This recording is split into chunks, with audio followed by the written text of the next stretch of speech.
It's audible time. Audible. To the HPLS podcast.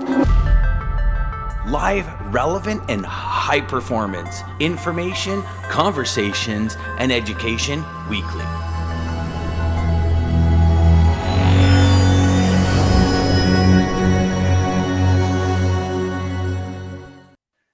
Hey. We both popped up live today. I seen it, and I got the notification on the phone, so we should have. Well, you know what?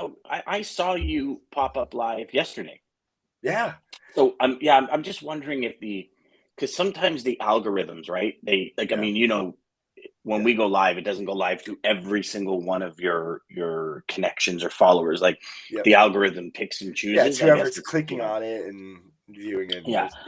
I mean, I wish it would go live, but we're also having today. I noticed Restream's having an issue with Twitter. So Twitter's not working on Restream, and DJ and I have our conspiracy theories about why that's working, or why that's not working. But they're Elons. They're Elons. Listen, I didn't make any of this out. They're Elons. Yeah. Good morning, Lisa. And Lisa double banged this morning. That's Lisa. Good. Just take it out, Jeff, completely. 100%. Good morning, Jeff. So we had to pull a little bit of an audible again this morning. These are fun shows. Our guest, Steve Rizzo, unfortunately, he's gone MIA on us. We're not sure where he is or what he's doing. So, Steve, if you are watching, you're supposed to be somewhere else right now. Right down here. Yeah. So what we did is, because Thursdays are I love Thursdays. I mean, I think Wednesday is probably one of the most important days in our industry, because Dean's on and sharing a lot of proactive data on how we can get ahead of things. But also there's the 6 inches between our ears that I think is and I can share with you, and I'll share more tomorrow on wins and lessons, but I can tell you one thing: the 6 inches between my ears these days has been my greatest asset and my biggest opponent. And I selected some videos today because we when it comes to guests, we tend to back ourselves up now, DJ and I, so we don't necessarily are scattering at 8:58, because we respect your time. We respect that y'all are here every day religiously, and we love it, and we honor and cherish and love you all for doing that. So we want to make sure we bring value. So what we did today is we preloaded a couple of videos that we're going to start going through, and then we're going to talk about the video. So the first one is with our dear friend Bob Berg. And Bob talks about acknowledging that adversity actually exists. And, DJ, this goes back, for me anyways, the philosophy of this goes back to G.I. Joe. Knowing is half the battle, right? Like, you go to launch a company, there's going to be barriers that you're going to break through. There's going to be issues. There's going to be challenges. So it's like, okay, not that I wish it, but I'm expecting it. So when it hits, it's like, okay, boom, it hits you, and it kind of just bounces a bit instead of throwing you off your feet. You know what I mean? Mm-hmm. And this next one with Bob, I think is really going to drive home for a lot of people. So y'all ready? Actually, hold on. Before we get there, and whoever's watching right now on LinkedIn, if you're not following Bob Berg, make sure you follow him. He puts some good stuff out still. Oh, Bob's awesome. Bob is awesome. And we're trying our best to get schedules lined up, because we're a live show, right? So if we were pre-recorded, it'd be so much easier to get guests on. But because we're a live show, like we schedule Brian a month in advance just to be here for the time, right? And we've seen that sometimes schedules change, and he's in his car and it doesn't work and all that. So we're going to continue to bring you guests every Tuesdays and Thursdays, with Dean on Wednesdays, DJ and I on Mondays and Fridays, with Mr. Mark Ridley. And then we got Jeff Dickinson every second Wednesday on Data Day, which is awesome as well. We're really killing it with the guests and stuff, right? But anyways, it's been so much fun. Let's stop boasting about how awesome we are. Thank you, everybody who does make the time. Because it is tough. It really is tough. It is. I mean, listen, beginning of the day, right? Things are happening. Like, loads are moving. Things are happening. Operations are having, there's a whole bunch of stuff going on. And you still make it here to listen and share your wisdom and the things you do. And I noticed, I don't know if you noticed yesterday, DJ, but from Tuesday when I wasn't on, when you logged in as the presenter, you changed your name. Yeah. And I didn't even realize yesterday we were both DJ Flores for the whole morning show. So that was fun. Are you serious? I did not notice that either. I only realized it this morning when I logged in. I went, DJ Flores. I'm like, geez, did I lose my hair already? What's happening? Because I mean, really, it's a goatee and hair, and that's it. And we're both pretty much the same. That's right. And it's and we learn that more and more as we become better and better friends. But let's dive into acknowledging adversity exists with Bob Burke.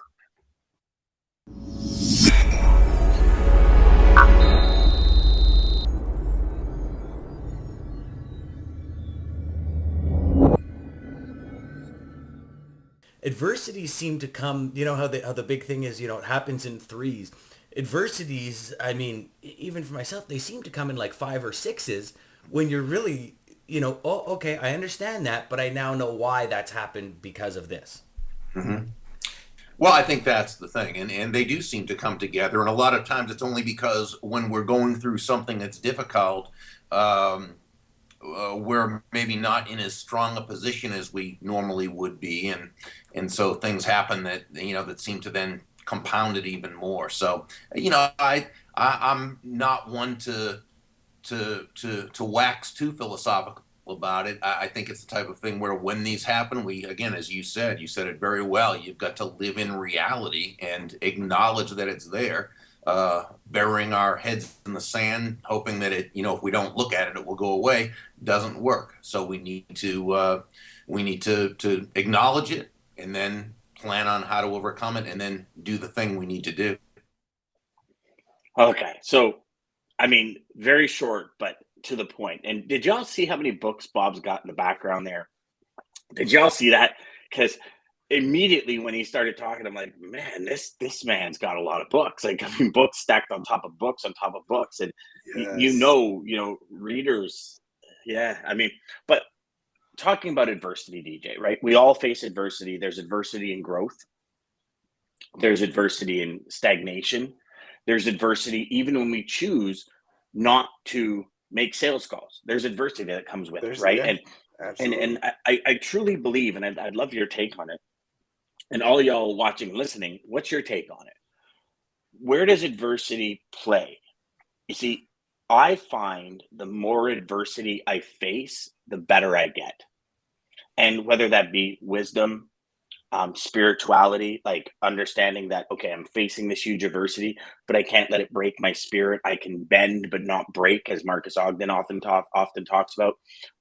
All these things, I tend to look for those gold nuggets. And it's like Bob said, you know, sometimes it's very hard to see the bright side of something. You know, I remember when my brother died.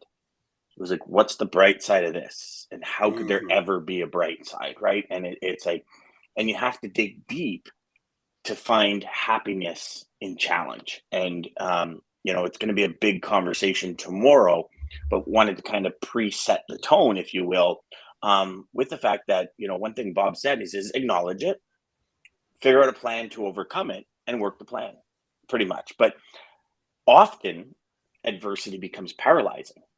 Right. And so that's the kind of juxtaposition. That's the teeter-totter that we play. Right. What's your thoughts there, DJ? Dude, yeah.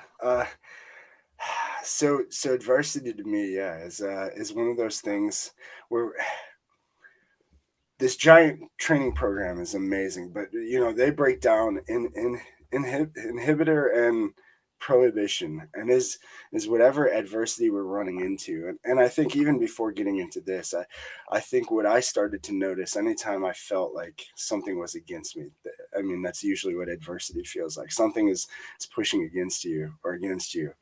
I obviously would get panicked or freaked out or not know how to respond. Then I started to kind of visualize it almost like a cartoon. You know how I don't know, cartoon, like this black cloud coming over you, and all of a sudden eventually you're just going to turn all black.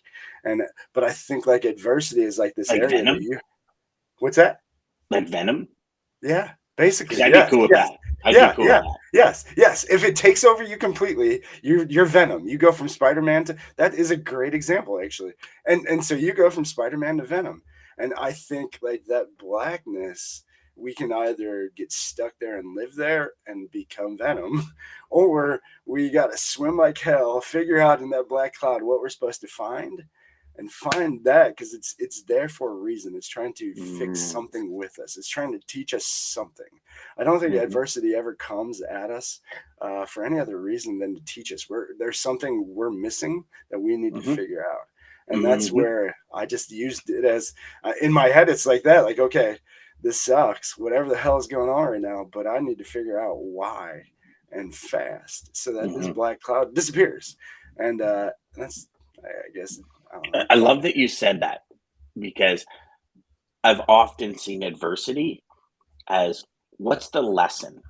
And if you don't learn the lesson, that adversity will pop up again, right? Like, you look at it from a logistics perspective. You know, the lesson, I have a truck in your area. You do? Okay, find me a truck. And you're like, I don't have a truck in that area. I don't have a truck. And then you work hours to find a truck, and then you look like a fool because you don't have a truck. You've let this person down. You've spent months trying to close them, to leave them hanging. And you're like, man, I'm never going to do that again. And the next week you're like, I got a truck in your area.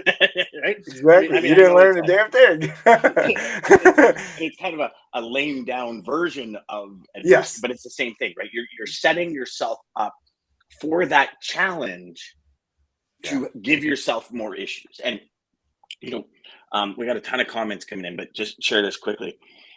Sometimes we bring it on ourselves. By accepting too many things, or trying to do too much, or saying, okay, here's my lane. And like Jeff often talks about, we veer off the highway and go on another lane, and we veer off the highway and go on another lane. Like, I have people connecting with me daily saying, hey, can you do this, this, and this? Like a big one is recruiting. I have so many people connecting with me every week saying, hey, can you become a recruiter? And we'll give you a bonus for bringing people in. And I'm like, and I'll be honest with you, the first time I got the message, I was like, that'd be pretty cool, getting to talk to salespeople, finding the best place for a salesperson to work so they can excel and really become the best version of themselves. And I'm thinking, well, hold on. This is my mission. And yes, the house you live in logistics is a very big part of your success. Yes. But is it adding or subtracting from my students and everyone I work with? And I eventually realized it would probably subtract from what I'm doing, right? Would it be really cool to have like 5-6 different companies that you spoke to that like their core values, and you can put salespeople and strategically place them where they're going to thrive and become better individuals and be more, do more, and achieve more, and help them achieve their goals? Sure. But that's like a function all on its own. Then you start adding everything else we do, and then I just find it gets diluted. But if I would have said yes at an opportunity to make more money, or at just another opportunity to add another multiple source of income to my business, I'm thinking I would have faced adversity. I really would have, because am I able to spend as much time? And when we have Greg Reed on, he's going to share something about his umbrella. So him and John Assaraf. So John Assaraf was another individual in The Secret, for those of you that aren't aware. John Assaraf and Greg Reed are really good friends. And I remember Greg telling me something that John told him. He said, Greg, here's the thing. In life, you get what you can get under your umbrella. Everything else will get wet. What's your umbrella? And so what's that core, right? And I think this is a lesson that we should all really pay attention to, is what's under my umbrella, right? Some people have 50 companies under their umbrella, and it's golden. Some people don't, right? Some people don't. Some people have 3 things under their umbrella, and they're stressed to the 9. So what is under your umbrella? And everything else will get wet. And sometimes, so I kind of left that recruiting piece out to get wet, because I didn't feel it was congruent in my umbrella, if that makes sense. I love your umbrella. I love that analogy. But I will tell you, you did say one thing. You said sometimes adversity. I really think that every adversity that comes my way is always my fault. And I think that's just taking ownership. The choices I make, 100%. Whether I choose to believe or do this or that, whatever I chose, cause this to now appear. Every So, action has an equal or opposite reaction, yeah, DJ. yeah, So, I mean, it's just the vacuum law of prosperity and vacuum yes, law in general. Like, right, if you read the laws, the vacuum law, and it's, yeah, like anything. I have a coffee cup here on a coaster. I can't put another coffee cup there until I get rid of this coffee cup. Now, if I choose to put a bigger coffee cup or a smaller coffee cup or an espresso, that's a choice. If I make the choice to put an espresso there and I have 2 sips of my espresso's gone and I have to sit here for another 30 minutes without something to drink and I'm dying of thirst, that's an adversity, really. I mean, at its smallest level, yeah, it's an yeah, adversity yeah, because you want another coffee, but I'm doing a show. So I made the choice to go, you know what I mean? So, yeah, and I agree with you. I think everything that happens to us yeah. is because of We, the choices we make. when, But this is the yeah, beautiful thing that Rico talks about. Change it with the very next choice. Okay. I'm that's never going right. to do that again. And, here's the thing. Oh, I've often said to students multiple times, victories, failures, remember this feeling, mm, internalize this feeling. If you hate it and you're like, oh my gosh, I can't believe the way this feels, this is brutal, remember it. remember that. Because when you Yeah. go to make that same choice, the strategy is remember that feeling. Hey, last time I made this choice, it didn't work. I'm going to make a different choice. Mm. And there's going to be a different result. Like everything we do, everything in life, you can choose to turn left or right. If you choose to turn right, maybe you're going to have a longer transit to where you're going. But it's a choice. The consequence is you're in the car longer. Now, that consequence of being in the car longer might suit you because you got some really good audiobook going. You know what I mean? So there's There the you go. variables are Exactly. Yeah, I was unlimited, going to right? say Absolutely. that. Yeah. Jeff says words to live by, Dan. Absolutely, man. Absolutely. Lisa says yes. Chad, 16-year-old Dan. Wow. Brother, I wish, man. That was 10 years ago. So I was 35 there. But I kind of look like I'm 15. I will tell you, in Crazy. your old videos, your blue eyes are like popping out of the screen. Every old video, your blue, like they're like So now, popping out of the screen. are they not now, or what's going on? I'm just are the bags under my eyes too big that they're clouding it? Or maybe I was thinner. I don't know. Maybe I got too much cushion above and below my eyes. I don't know. But yeah, Lisa says under pressure. Yes, yes. Yeah, Jeff says if you don't face adversity, you're never learning or advancing in your personal and business careers. I love that. Chad says adversity is where you find some of our greatest breakthroughs and gifts. Yes. And here's the thing, right? Yes. Josh Hines said it so well. He said, yes, adversity exists. And yes, does every adversity change us? Yes. If we choose to find the gold. If we choose to find the gold. And again, goes back to mindset. Everything starts with 6 inches right here. Everything. Well, Dan, it's the book you just talked about, 3 Feet from Gold. I mean, that's great book. Great book. Have you got it yet? No, but I have not. You got to get it. You got, brother. It is so that and Outwitting the Devil. Well, yeah, Outwitting the Devil. That's actually my quote for today is from that because that book has. Yeah. If nobody's read that book, you have to read that book. It's life changing, especially today. It is so relevant today, y'all. You need to read. Well, so here's the thing: so the story with 3 Feet from Gold. I don't know if we talked about this, but I had the pleasure of sitting down with Sharon Lecter, who took Napoleon Hill's original manuscript and created 3 Feet from Gold. Her and Greg Reed, and they wrote 3 Feet from Gold and Outwitting the Devil together. Right, those two books, both of them wrote on behalf of Napoleon Hill Foundation, Don Green. And the story behind that manuscript is one of the most amazing stories you'll ever hear. Like in 1902, that manuscript was written, and Napoleon Hill put it in a safe, and he said the world's not ready for this. And then in 2008, when the economy collapsed, they said the world's ready for it. We got to put it out, and they put it out. And it's funny, you just said it is so relevant today, Dan. Like 10 plus years later, right? And it's crazy. And if you guys, any of you out there have ever had little conversations with yourself where you feel like you got an angel and the devil sitting on your shoulder and you're just kind of going back and forth listening to the chatter in your head, that is a book you must get, because that chatter will get calmed immediately and it will open your eyes to some. And you know what, speaking of, I'm actually gonna start listening to it again today. Oh, you have to. I love it. My gosh, I'm telling you, dude. Yeah. Holy yeah. cow. So biggest breakthroughs and gifts. Yeah. So Chad comes back and says, as long as we don't let it break us. And Bend, don't absolutely. break, y'all. Yeah. Yeah. It's bend. Marcus Ogden talked about it on our summit, or actually when he was it on our summit, or it might have been the high performance logistics summit or the day summit that you and I did. But he says, like, bend, don't break. Because when your spirit breaks, that's when things get real difficult. It's hard to come back from. Yeah, and I mean, I'm sure I've told you the story about Napoleon Hill and his son Blair, when his son Blair was in the hospital, and he was born without ears. Mm-hmm. And Napoleon Hill said, "You know what? My son's going to hear. He's not going to go through life being a deaf mute." And he said, "My son's going to hear." And you got to remember, right? The perspective and belief patterns back then were so skewed compared to today, right? Like, deaf mutes were like, bottom part of society, and just he says, like, no, they're not. He's not going to be. And the doctor puts his arm around Napoleon and says, Napoleon, sometimes in life we have no control over anything. And he goes, "Doctor, you're wrong.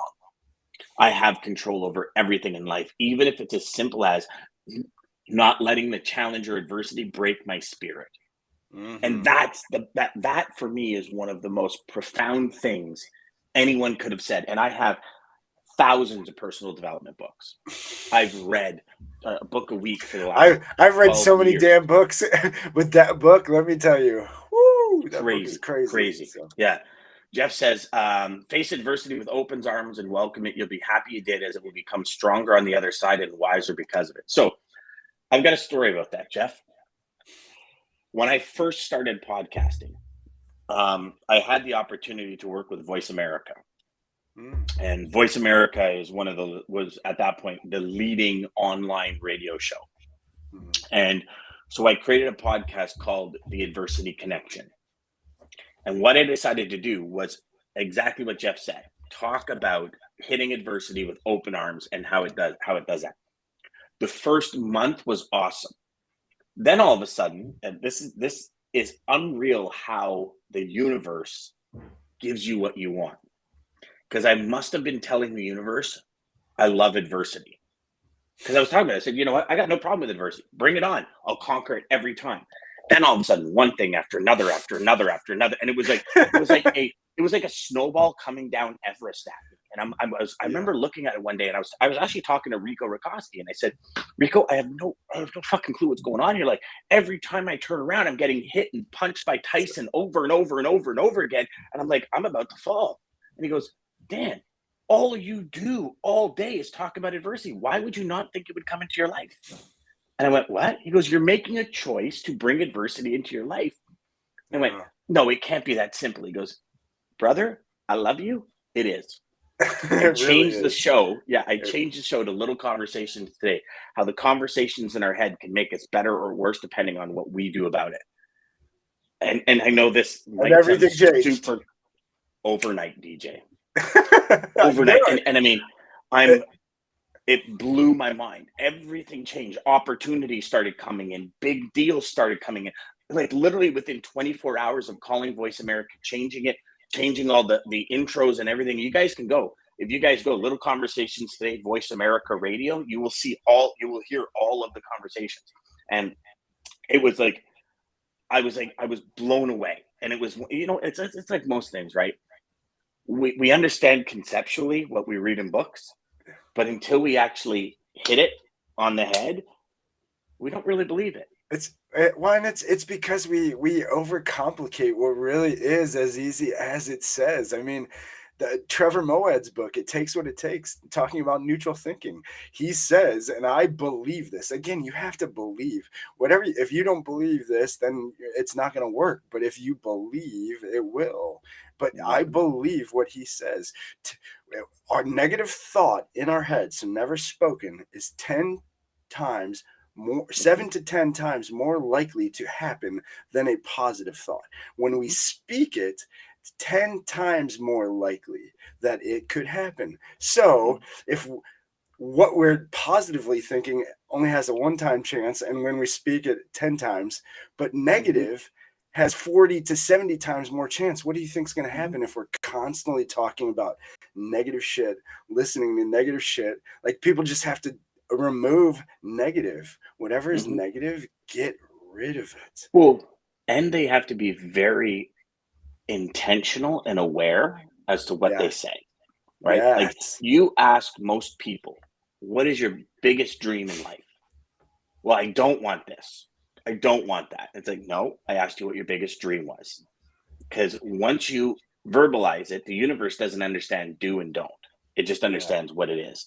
And I mean, there we can have our discussions. I can pull out 100 books just on my bookshelf where each of them talks about this, right? Because it's what we put out, we get back. And when we put out positivity, we get back positivity. The fact is, we all have negative thoughts. We all have conflicting thoughts. We all have. That's all this thing does. It's all it does. It's like, and I've always asked, like, why? Why on earth does the first thing that comes to mind, you get a good idea, right? We've all been there. You got a great idea and you're like, oh my God, that's great. Oh no, that won't work. It's like, whoa, hold on here. You haven't even processed. Yeah, who just killed that? And you just totally killed it, right? Totally killed it. Yeah. Speaking of killing it, you know who's killing it these days?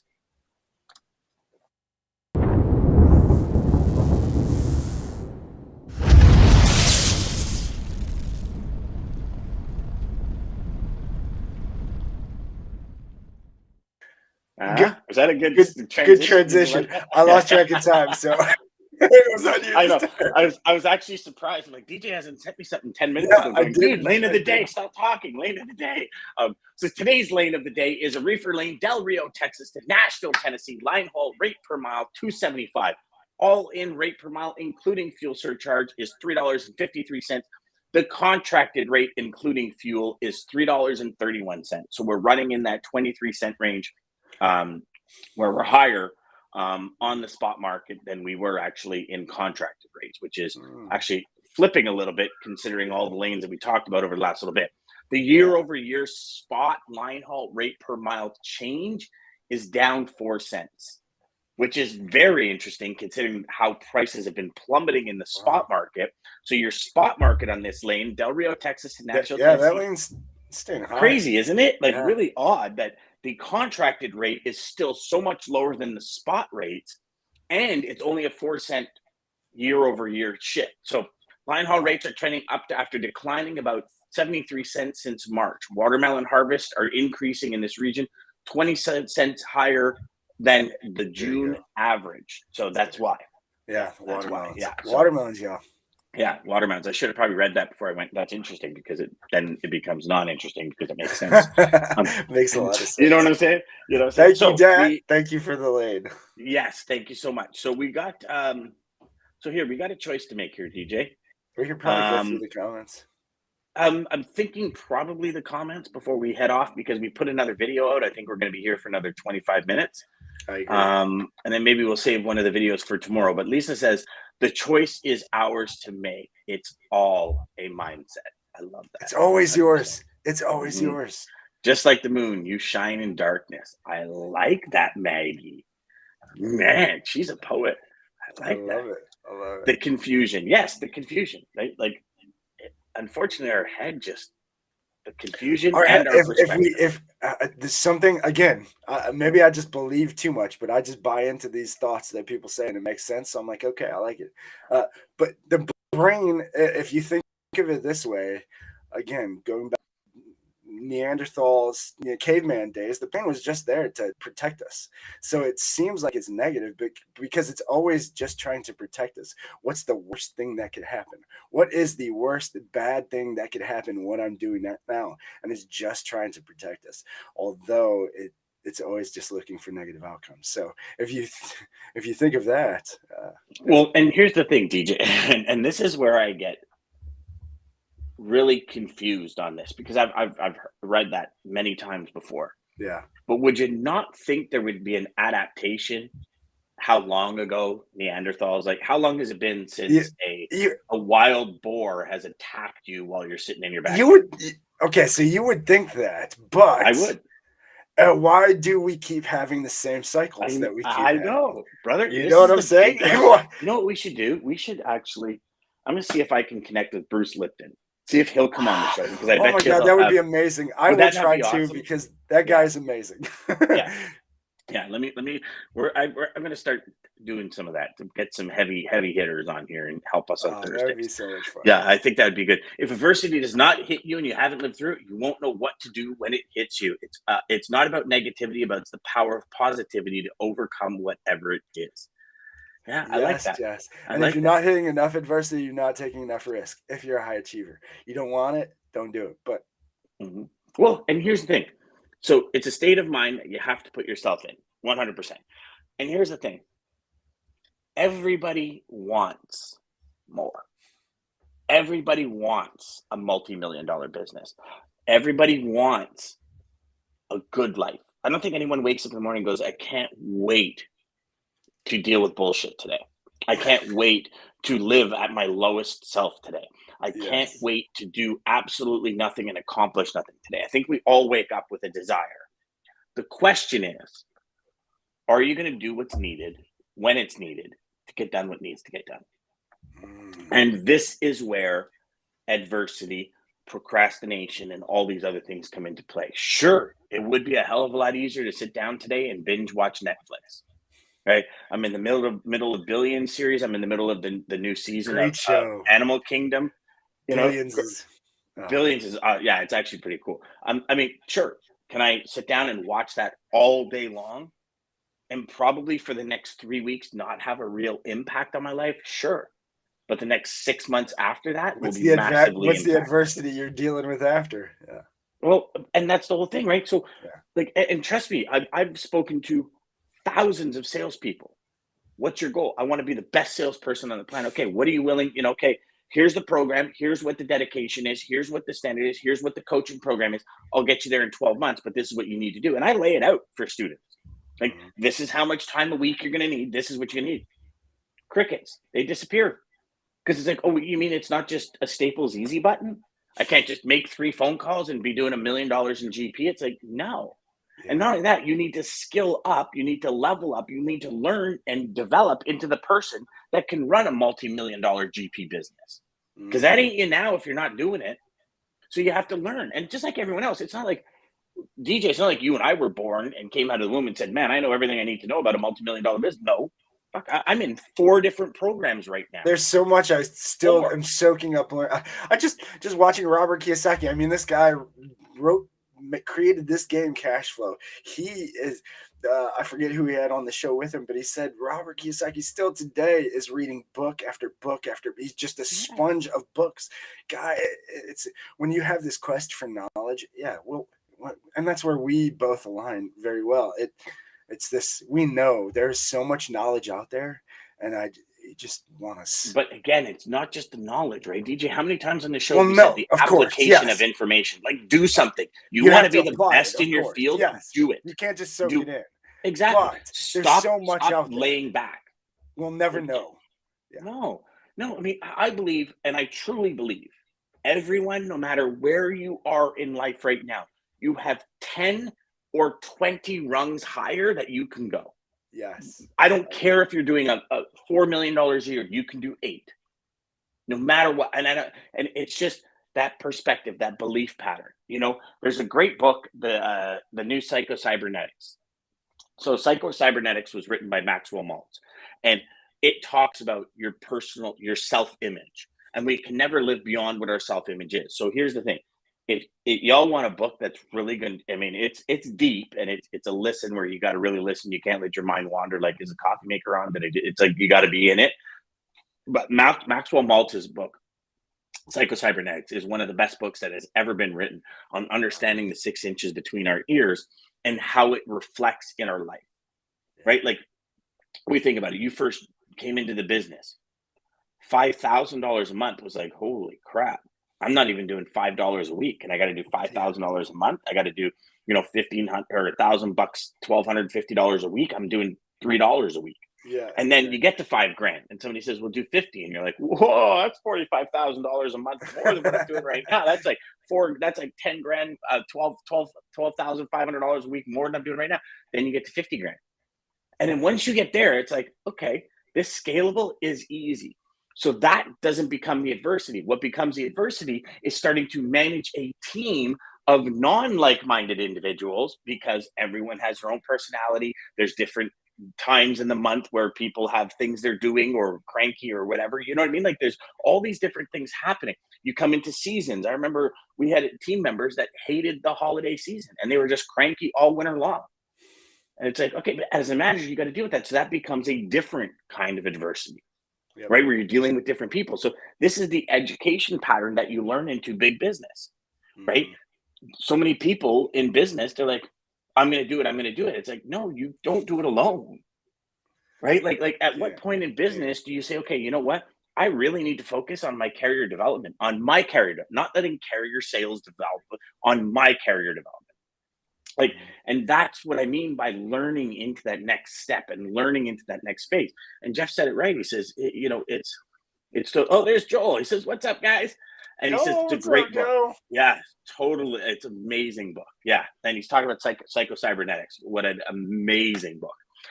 But that's in essence, the perspective shift, right? Is okay, I learned that. I faced that adversity. I came through it and that worked. I'm going to utilize that next time. I know not to go down that road, right? And, before the show, DJ, we're talking about the Matrix. And, there's a line. I mean, the Matrix series is one of my favorite series ever in a movie. And the reason being is the mental side of it, the perspective shift of it. Like, we are in a matrix. We're limited by what the belief pattern is. And once we break that belief pattern, and I'm not saying, I wish I could fly, but I'm not saying I could fly or run up walls. I'd love to run up walls, actually. That'd be pretty cool. That would be so cool. but the idea is, do you remember the scene when Neo's in the car with Trinity in the back seat? And they said they get this thing out and the girl points a gun at him. And he says, I'm done. I'm out of here. And he opens a door and it's this dark alley. And she says, Neo, you've been down that road and you know where it leads. And it's not where you want to go. Right? And he takes a risk and gets rewarded. But if you think about the journey he goes through, the hero's journey in the movie, it's fought with adversity. Overcoming it, belief patterns, like shifting what do you mean I can jump buildings? I can't do that. He falls, right? It's once that belief pattern shifts, then things happen. And I'll share a perfect example. I originally, when I set out to do $1 million GP, I never thought it was possible. It was great to say. And then all of a sudden, 1 month I did 100,000. And you know what? It never surprised me when I did 100,000 in GP after that. Yeah. But the first month, I remember taking a picture of it, sending it to my wife, going, oh my God, I did it. Oh my God. She's like, of course you did it. I believed in you the whole time, but I didn't believe. I was like, but internally, I'm like, oh, that's kind of you've never done it. Nobody in your family's ever done it. And all these paradigms from a kid. Yeah, you're a grade 9 dropout. You don't. The recording starts playing. Man, it was fucking insane. But then you do it and you're like, instant self-image shift. You're like, I can do it. You look at people so let's take you, for example, right? You lost a ton of weight. Yeah. If your self-image did not change to the weight level that DJ's at right now, you would have gained all that weight back. Yeah. No ifs, ands, or buts about it. It's all based on the self-image up here. And until we change that, we will never come close to achieving our goals that we want to achieve. Like, we have some big goals with our new company, big goals. Yeah. And we are rallying around each other. Say, these are the goals. And we are very clear. And we are probably putting more effort into the clarity to the plan that I've ever put into anything before. Because I'm a big shotgun guy. I'm like, that's where we're going. Let's friggin' go and charge. And if I hit an obstacle, I'll move it and keep going. But now it's like, okay, here's the plan, here's the method, and like we're attacking it as a group. So we're compounding the universe's power to give us what we're looking for. And I'm telling you, it's crazy how it changes the game. And even if you're doubting it in one little shape or form, when we get on a call, it's like by the time we get off the call, we're all charged to move forward. And it's friggin' awesome. I agree. Take in the info. Next step is to make it actionable for you. Joel, you're absolutely right. It's the application. Nailed it, Joel. Nailed it. Chad says, I used to eat there, really good noodles.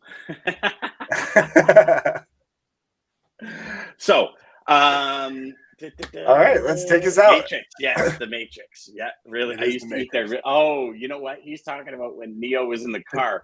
I used to eat there. They were really good noodles. With realizing it was all a paradigm shift. I like that, Chad. Now I get it, buddy. I was looking in the comments saying that I miss a comment about a restaurant somewhere, but yeah, way to go, Chad. No, he's talking So, about Matrix. DJ, Yeah. we're way over time, and I apologize. We are over time. Thank you, obviously, Chad, Joel, everybody else who's still on here for sticking around, even though we did go over time. Obviously, hopefully you all like our audibles. Me and Dan could talk about this stuff forever. It's really changed my life. Being aware of it has just done so many things. So thank you, Dan, my sales Yoda. Thank you to American Logistics, Centurion Trucking, Daman, for making this all possible. Don't forget to make Mark is going to be with us on Friday, right? Tomorrow, I think Mark will be with us. I think Ridley's done golfing and gallivanting. Done golfing, done it. Yeah, so he's Chad nailed choosing it. us tomorrow, y'all. So Mark will be joining us. Will be a fun show. Don't miss out. Thank you. As always, Sales Chatter, 9 a.m., 9:30 Eastern Standard Time. Start your day right with us. Quote to take us out is from Outwitting the Devil, Napoleon Hill. And it is, you are entitled to know that two entities occupy your body. One of these entities is motivated by and responds to the impulse of fear. The other is motivated by and responds to the impulse of faith. Will you be guided by faith, or will you allow fear to overtake you? It's your choice. Centurion Trucking, our motto is people before profit. Today's market requires more transparency, consistency, and focus on what our clients need to win. Centurion Trucking and American Logistics are poised to help their clients achieve and surpass their targets. If you're looking for a team that honors your needs, dreams, and aspirations, then get a hold of Daman at American Logistics or Centurion Trucking